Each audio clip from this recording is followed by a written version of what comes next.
Adventure Time has 283 episodes, and most of them have some sort of philosophical commentary on life. But while some are easy to understand, there's one you might have missed. That's because the episode Astral Plane doesn't really say anything outright, and it's mostly about what happens in silence. Everything starts in front of a campfire. Finn and Jake are staring up at the night sky, and Finn seems lost in thought. It's here that he first asks the question that starts everything. Isn't it sort of strange that we keep pets? We kind of make them worship us. Finn says that because we're their only source of food, water, and, well, anything. They kind of have to love us. They basically have to love us. These questions have a lot of deeper meaning, but first we need to understand the state of mind that Finn is in right now. It's a version of Finn who's already been dumped by Flame Princess, who met his biological dad only to find out he didn't love him, and who watched his childhood hero get killed and possessed by the Lich. Even relaxed, his mind won't sit still. It's something we all feel as we get older. The stress of life weighs on your mind, and your mind races until you can barely ever do anything without thinking of something. And then a comet passes overhead. Finn sees it before falling asleep, and we finally reach the undercurrent of this episode. In Adventure Time, comets always bring change.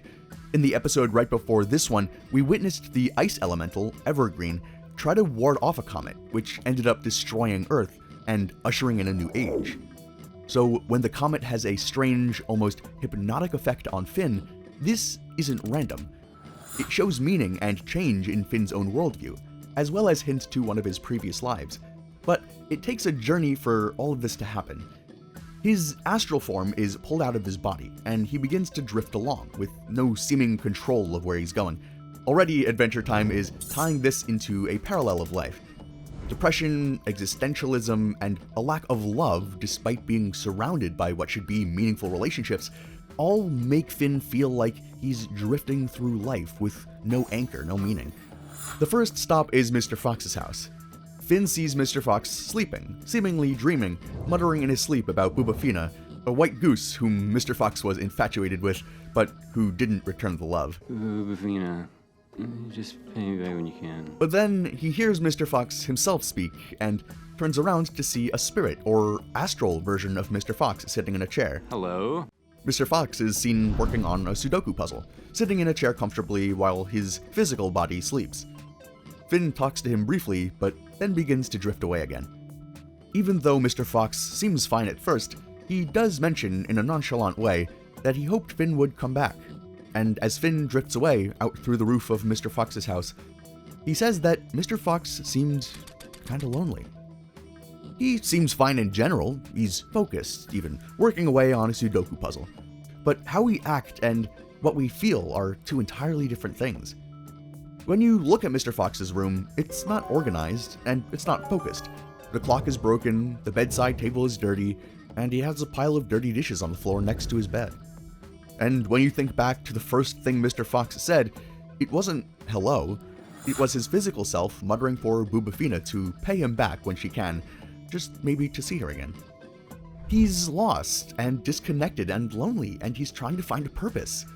He tried to connect, tried to reach out, and then when he was rejected, tried to convince himself that he never needed it in the first place. He's fine by himself, he doesn't need anyone.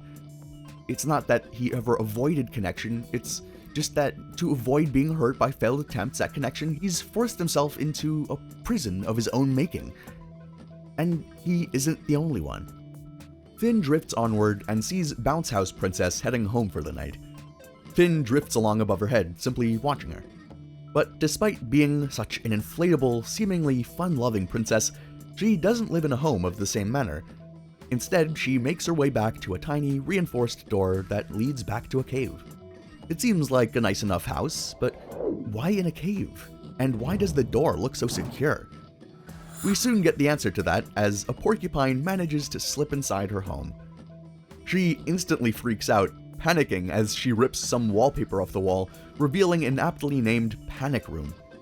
Rushing inside, she barricades herself in the room. Aw, jeez, poor Bounce House Princess. And this is where her cause of loneliness is made clear. She wants safety from a dangerous world. But in her desire for safety, she hides herself away, locking herself in a prison of her own making, away from everyone else. It's a metaphor for anxiety. We've probably all experienced something like this to some degree. Maybe it's better to stay hidden. Maybe it's better to keep ourselves protected, we think, and we turn our heads down or hide our face or avoid our friends, avoid people, because if you're hidden and you don't try to hang out with anyone, no one can hurt you. Bounce House Princess, you listen to me. Are you gonna shut yourself off from other people forever? But she already has. She's created a prison, even if she's aware of it, and she's too afraid to ever open up to the potential of newness. In simpler terms, it means a state of self-deception. In bad faith, yourself is divided into two pieces. One knows there are other possibilities, but the other believes that it must remain trapped and stable. For Bounce House Princess, she feels the most in control when she's shut off and protected from others, but this just means that she's kept herself from ever experiencing actual living. But bad faith doesn't just apply when you're all alone and you have two parts to yourself.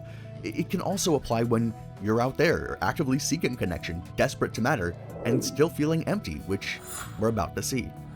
As Finn drifts higher into the clouds, he sees none other than Ice King, hanging out at a party with a ton of cloud people.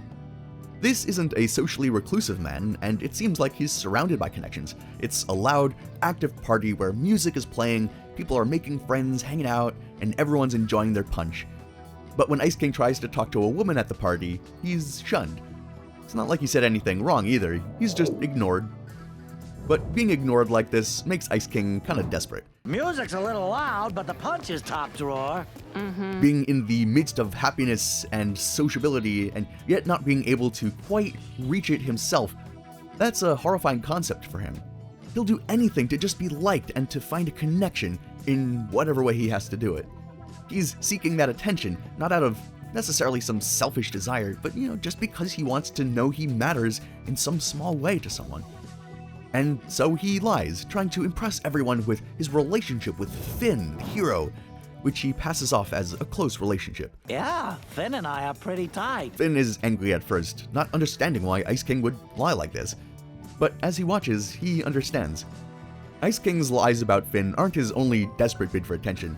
He's even reduced himself to serving up ice for anyone who needs it as a party favor, just because he doesn't want to feel left out. Oh, hi, are you the ice dude? That's me, Ice Dude. But when he realizes that nobody's impressed and that they're only using him, he comes to terms that there's no genuine connection to be made and becomes angry. He ends up freezing everyone in sight, who drift downward through the clouds as Ice King stands there, still all alone. His desperation to matter left him even more lonely than he'd ever been before. Still, Finn doesn't understand the why. Even though Ice King seeks connection, he continually sabotages any relationships he might have. In his desperation to be remembered, Ice King seeks attention for attention's sake, rather than seeking out meaning in a calmer, more relaxed way. And Finn notices this, notices that a piece of Simon actually wants to be alone, and sad, and wants to feel justified for it. Ice King's loneliness will almost always return, and so will everyone else's, which is what Finn will witness as he drifts upward and comes across his next friend. Finn hears someone singing and watches as he floats past Marceline. She's singing, floating there in the sky, but her song is potent and perfectly relevant to every archetype of loneliness we've met so far. It's a song about memory, about loss, and about time. But most of all, it's a song about letting go. So, don't care about a thing. That's the idea behind her song, and there's a reason for it. If you've lived as long as Marceline, you realize that life is like a very long, thin line, stretched taut and running for an infinite length in either direction with no end in sight. Occasionally, it'll bump into other lines, other living beings, it'll cross them of their memories or moments of meaning, of connections, but most of the time, it's just you, the silence, and the slow progression of infinite time moving forward. She doesn't sing because she's happy. She sings because this is her way of coping with letting go and with loss of everyone she's known. Why fight loneliness when it's so much easier to accept it in the long run? Her song is probably the turning point for Finn's understanding of everything he sees. Loneliness isn't something you can always blame on your surroundings or other people. Sometimes it's about your own vision of the world. So, how do you come to terms with loneliness and the lack of meaning that we can sometimes all have? The higher up Finn travels, the more separated from worldly worries Finn becomes. It symbolizes letting go and learning to observe rather than to interfere and become reliant on physical things. And by accident, he finds the solution to everything. As Finn floats higher, he's suddenly surrounded by a circle of space lards, a group of relatively unknown mysterious space beings that are first introduced in this episode. Space Lords! As Finn watches, they summon the Mother Lard, and Finn, who was stuck inside the very summoning point, gets to watch what happens next. Keep in mind, we've explored loneliness and meaning as two intertwined, almost opposite experiences. Loneliness thrives in the absence of meaning, and meaning removes loneliness, even if you're physically alone. Loneliness is a lack of direction, of not knowing where life wants us to go. But what if life doesn't actually want us to go anywhere? What if meaning is simpler than that? What happens next is a paradigm shift. Finn sees a baby inside the Mother Lard. I'm in the Mother Lard! And he watches, firsthand, the creation of a new life. A new space lard is born and passes right next to him. But in this moment, all the heaviness that Finn has felt, all the philosophical burdens, seem to lighten. It's replaced by something more fundamental, which is life and its continuation. And Finn realizes it isn't sad. Oh, that was creative, and it wasn't sad either. Creation might just be enough to have meaning in itself. It's a stance against antinatalism, which is the philosophy that life itself is suffering so great that birth itself and the creation of new life to experience that suffering is unethical. But Finn, and through him, Adventure Time, take a different stance. So maybe birth is the greatest creative statement in all the universe. Maybe meaning and not being lonely isn't that complicated. Birth itself seems like the highest moment, a time when we're not reliant on worries or stress, we have someone to guide us and take care of us, where we don't even have to seek meaning and we just are. When we're born, we rely solely on our instincts and those around us to guide us. But there's still a problem, because even with this beautiful question answered, we're left with another. Life goes downhill and kind of gets worse. So what then? Not all of us have it, but childhood can sometimes be a time of innocence and of shelter from the hardships and horrors around us. It's a time when, at the very least, we're not supposed to feel loneliness or meaninglessness. But the longer we live, the more we see the real world and the less we care for it, the more the magic fades away. So, if birth and life gives meaning to itself, how can we keep that throughout life? Finn finds this out through tragedy. He's transported to Mars, where he sees a battle for survival taking place. The comet is heading right for the planet, and Grob Grod is attempting to defend Mars. They fire some missiles off, but it doesn't work. Even G-Man seems helpless to stop the comet and unsure of what to do next. Witnessing a god, and one as seemingly powerful as Grod, be helpless makes our troubles pale in comparison. He's trying to protect his people.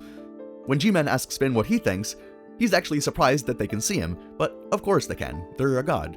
And then, unknowingly, he sets them on the right path by asking them a question instead. If just being born is the greatest act of creation, then what are you supposed to do after that? It's the question we just asked earlier.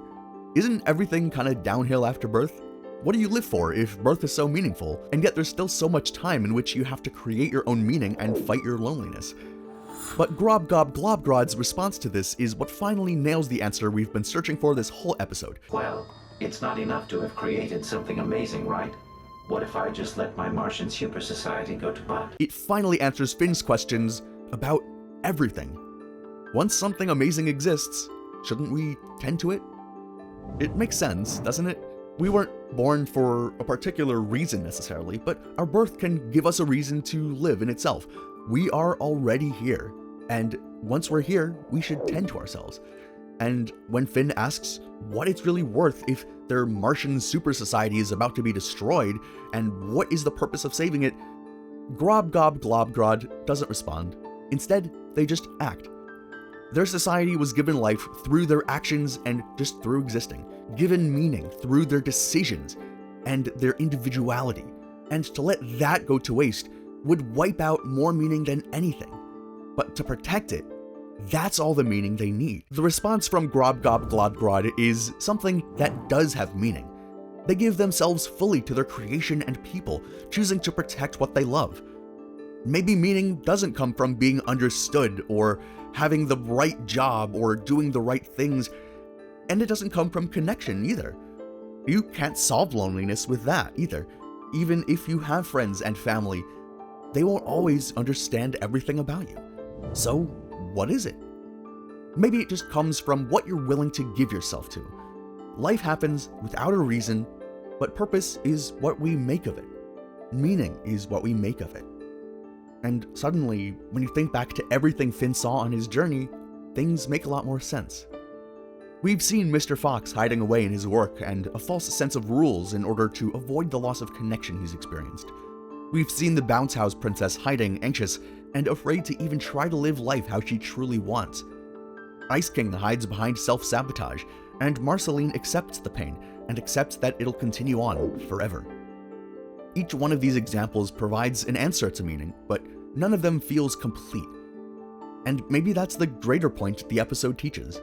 Their lack of personal satisfaction in what they do and how they live is why it feels as if their lives don't have meaning and why they seem so lonely. If Mr. Fox truly enjoyed his work by himself, his Sudoku, his isolation and focus, wouldn't he seem less lonely? And maybe that's the point.